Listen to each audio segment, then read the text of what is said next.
Hey guys, we are back for a new Dragon Ball Z SH Figuarts review.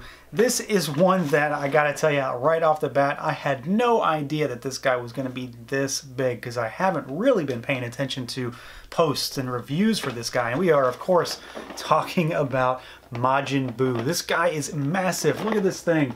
It's so big. The box is like the biggest thing in the line except for Shenron so far. And even then, he rivals him in size. So we've got this big fat dude here in the standard style of Figuarts box, but obviously everything is just much bigger. So you can see him there in the window. We've got product shot down in the corner. You have got product shots on the side, and then we've also got more product shots on the back. So let's do it. Let's pull this guy out and take a look. Alright guys, here we go. We've got our Majin Buu figure out of the package, and this is one that is surprising me a bit. I'm a little bit happier with this figure than I had anticipated, and it's a lot in part to the fact that he moves around a little better than I expected. He's still not the most agile figure by any means. I mean, just look at the guy. But he does have a few little surprises, and in general, I'm just happy with him. He looks the part. So we're going to start with articulation. Let's see how he moves around. So the head is, of course, on a ball hinge, so you can go up and down, side to side, bobble around, and rotate. The neck is also going to follow you because it's independently articulated. Arms can go out in a butterfly joint fashion. We've got all the way out and then all the way around swivel. Bicep rotation. We have got double jointed elbow, and then we've got an actual full ball peg at the hands. It's not a ball hinge, so it's a peg that ends in a ball. And you can swivel all the way around, and he does have a pretty decent range of motion, mostly on the outswing when you're going towards the outer arm. It's pretty good. You know, he has humongous fat gloves for hands, so something's going to be hindered there. We have got a waist twist, and he can go back and forth a little bit, and then side to side. And the instructions actually say to watch out because you will get, or could get, paint rub from the belt onto the skin, and I already have some. It came out of box that way. As far as the legs go, this is where it's kind of weird and interesting. So they go all the way out, and you can kind of see what's going on down there. And then they kick forward, and they kick back all the way. So they rotate fully inside of his Majin diaper, I guess. And then we've got rotation at the lower thigh, I guess is what the best way to describe it as. We have got a hinge at the knee, so he goes all the way back as far as he can anyway. And then we've got rotation. It's hard to hold him like this. Rotation and a little bit of hinge. There's not much. And rocker down there. It's there, but you really can't use it too much. And then toe hinge, of course. So he's pretty well articulated. There are other places to talk about. So we've got the cape back here. And I'll talk more about this when we talk about, you know, the sculpt of the thing. But the cape is articulated as well if you want to kind of have it billowing behind him. So you can have it kind of doing one of these numbers. It'll move out a little bit. And then, of course, it moves up. And it doesn't look too bad. It's the plating system. You know, it's really the only way you can do this kind of thing without it being soft goods and still allowing for articulation. They kind of scrape against each other as well, and you make a horrific noise when they do that, but they're functional enough as far as articulation goes. Now, as far as the paint and sculpt on this guy, this is where I'm really happy with it. Just at a base level, looking at him, I mean, he very much looks the part. He is enormous. He's like 7-ish inches tall, and of course, he's really thick and beefy, and of course, you know, he's really girthy because of the Majin diaper that he's got on, but he very much looks the part, and I'll show you some comparisons to other figures to get an idea of scale here shortly. I think in general the colors on him are very vibrant and they pop. The golds are very metallic, the yellows are very saturated. The only thing that I don't particularly like is that the ends of the toes at the boots are a slight different shade of yellow than the actual rest of the boot, which isn't too uncommon in Figuarts, but I'm really having a hard time not seeing it with this figure. The rest of the body, though, is really well sculpted. It almost looks like there is shading in the pants, but I really don't think there is. I think it's mostly just actual shadows playing tricks. Like, it's hard to see. Sometimes I see them, sometimes I don't. There is shading in the cape up here, though, with the purple that goes from lights to darks. It's kind of just applied on there. It doesn't seem to have much rhyme or reason to it. And then there is shading on the back here a little bit.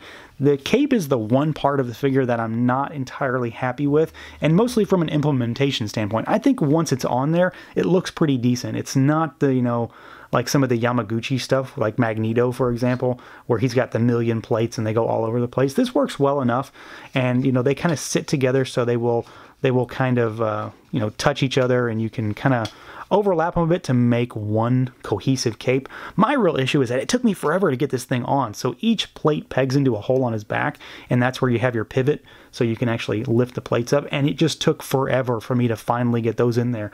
I have no idea why. I don't even know why they started cooperating. It just took me way too long to get those in. It got to be very, very frustrating, and that could just be something that I encountered. I really don't know if that's a thing or not, but, you know, it's worth noting that I did have some issues, but the rest of the figure, again, I think looks really great.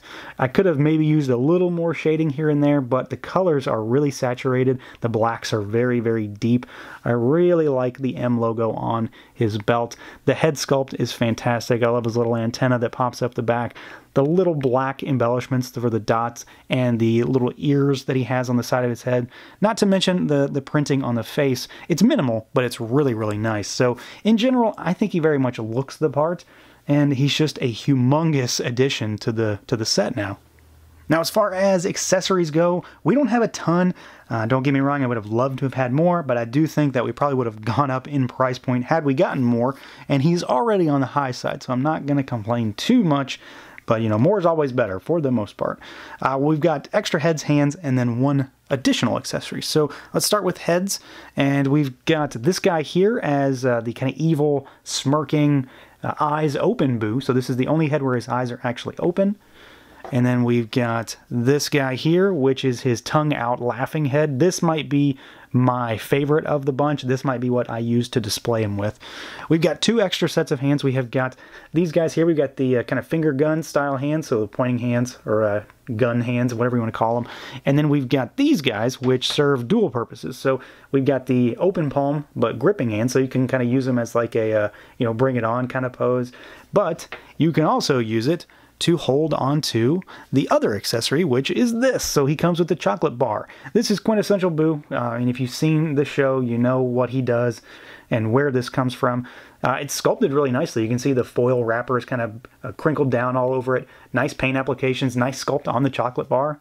It's pretty solid, and he holds it very, very well. He can hold it in one hand just fine, or he can do a two-handed pose where he's holding it up to his mouth. So I'm probably going to do a pose where he is using that kind of tongue out head with this right under his mouth, kind of like he's eating it, because that's a Buu thing, and it will work very, very well in my display. So we don't have a ton of stuff, but what we got, I think, works really well here. Real quick, here is a size comparison between a few other SH Figuarts, just to give you an idea of truly how beefy this guy is. So we've got the most recent SH Figuarts Goku here. You can see that Buu doesn't necessarily tower over him, but he is still tremendously large in comparison. He's a big fat blob, you know, it kind of comes through and you see Goku. Goku looks tiny next to him. And then we've got the first release Broly here. And you can see that Broly doesn't necessarily tower over Buu, but he's still quite a bit taller. He is wider as far as that shoulder width. And then, you know, Buu is just a fat guy. He's got a lot more depth, and he's, you know, much more rotund. But Broly still is the biggest, but Buu is definitely giving him a run for his money. So at the end of the day, yeah, I'm pretty happy with this one. My only true gripe from my own experience with this figure is that putting that cape together was so much harder than I thought it was going to be. And again, that could just be my unique experience. I don't know. But it definitely gave me some difficulty when trying to peg those pieces in there. But once they're in, I think it looks pretty good. It looks better in person than I thought it was going to. And then in general, he looks the part, and he's more articulated than I expected once I got to playing around with him.